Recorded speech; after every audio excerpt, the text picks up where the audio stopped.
আসসালামু আলাইকুম এভরিওয়ান, সবাই কেমন আছেন? আমার দেশে থাকা প্রিয় মানুষগুলো, প্রবাসী থাকা প্রিয় ভাইয়াপুরা, রমজান মোবারক, তার সাথে ঈদ মোবারক। চলে আসলাম আপনাদের সামনে গুরুত্বপূর্ণ একটা লং ভিডিও নিয়ে।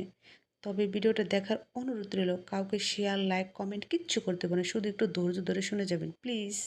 এই ভিডিওটা ওই সমস্ত মানুষের জন্য যারা নতুন প্রবাসে ভাই কিংবা আপুরা আসতে চান। ইম্পর্টেন্ট, প্লিজ প্লিজ শুনে যাবেন। চলে আসলাম মেলায় বাচ্চাদের নিয়ে। এটা হলো মক্কা শৌখিয়া, বিশাল বড় মেলা। তবে আমি জানি না, তো এই মেলায় হাঁটতে হাঁটতে আপনাদের গুরুত্বপূর্ণ কথাগুলো আপনাদের মাঝে শেয়ার করব। যারা প্রবাসে আপুরা আসতে চান তাদের জন্য এই কথাগুলা। আপনার বাড়ি যদি কাঁচা ঘর থাকে কিংবা পাকা ঘর থাকে, ওই ঘরটা 2 বার 3 বার করে মোছার চেষ্টা করবেন, লেপার চেষ্টা করবেন, অভ্যাস করবেন। আর বেশি বেশি করে কাপড় চোপড় ধোয়া, কাপড় চোপড় ইস্ত্রি করার চেষ্টা করবেন। আর বাচ্চা কাচ্চা 10-12টা পালার ইচ্ছে, মানে পালতে যদি পারেন তাহলে প্রবাস আসেন, কারণ প্রবাসে বাচ্চা কাচ্চা বেশি আর ওরা দুষ্ট বেশি। ঠিক আছে? সকালবেলা ঘুম থেকে ওঠার চেষ্টা করবেন। কাপড় চোপড় আপনার বাসায় যে কয়টা আছে বেশি বেশি করে ধোয়ার চেষ্টা করবেন, অভ্যাস করবেন। কারণ এই প্রবাসে ওরা বাচ্চাদেরকে অনেক ভালোবাসে। এগুলো যদি আপনারা স্যাক্রিফাইস করতে পারেন, আর প্লেট বাটি বেশি বেশি করে ধোয়ার চেষ্টা করবেন।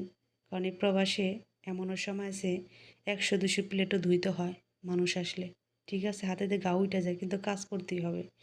এগুলো যদি আপনারা স্যাক্রিফাইস করতে পারেন আপুরা, তাহলে আপনারা প্রবাসে আসেন। অনেক আপুরা এত কাজ দেখে বাসা থেকে পলায় যায়। ঠিক আছে?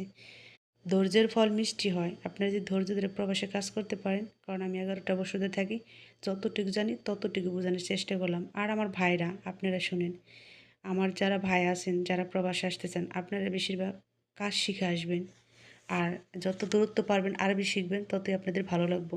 এইখানে এই প্রবাসে আসার পরে ঘুমের, বাংলাদেশ থেকে ঘুম 5টা বাজে, ঘুম ভাঙার চেষ্টা করবেন। এখানে মা নাই, সকালে ডাইকে আপনার ঘুম থেকে উঠাইব, নিজে রান্না করে খাইতে হইব, 12 ঘন্টা 24 ঘন্টা ডিউটি করে এসে। ঠিক আছে? এই জিনিসটা স্যাক্রিফাইস করে আসেন। এখানে মা নাই, মিষ্টি মধুর রান্না করে, মজার মজার রান্না করে আপনাকে ডেকে উঠাবে। এখানে নিজে রান্না করতে হবে, নিজের ঘর পরিষ্কার করতে হবে, নিজের কাপড় চোপড় নিজের ধুইতে হবে। যদি কপাল ভালো হয় তাহলে ভালো চাকরি পাবেন, আর কপাল যদি খারাপ হয় তাহলে তো ভাই বুঝতেই পারছেন, যেই কাজ সেই কি করতে হবে। শরীরে রাগটা কমায় আসবেন, কারণ এই প্রবাসী রাগ দেখান চলে না। ঠিক আছে? সবার সাথে ভালো ব্যবহার করে আসবেন, কারণ আমাদের এই প্রবাসের মাটিতে মহিলারা কম মারা যায়, কিন্তু পুরুষ মানুষ বেশি মারা যায়। ঠিক আছে? সবার সাথে ভালো ব্যবহার করে আসবেন। আমরা হাসি খুশিভাবে বাংলাদেশ থেকে আসি, কিন্তু ওই যে বাক্স ভর্তি হয়ে বাংলাদেশে ফিরতে হয় বেশিরভাগ পুরুষরা। তো ধন্যবাদ সবাইকে, ভালো থাকবেন। ভিডিওটা কেমন লাগলো জানাবেন। আর ভালো লাগলে ইউটিউবটা সাবস্ক্রাইব করে পাশে থাকবেন। আল্লাহ হাফেজ।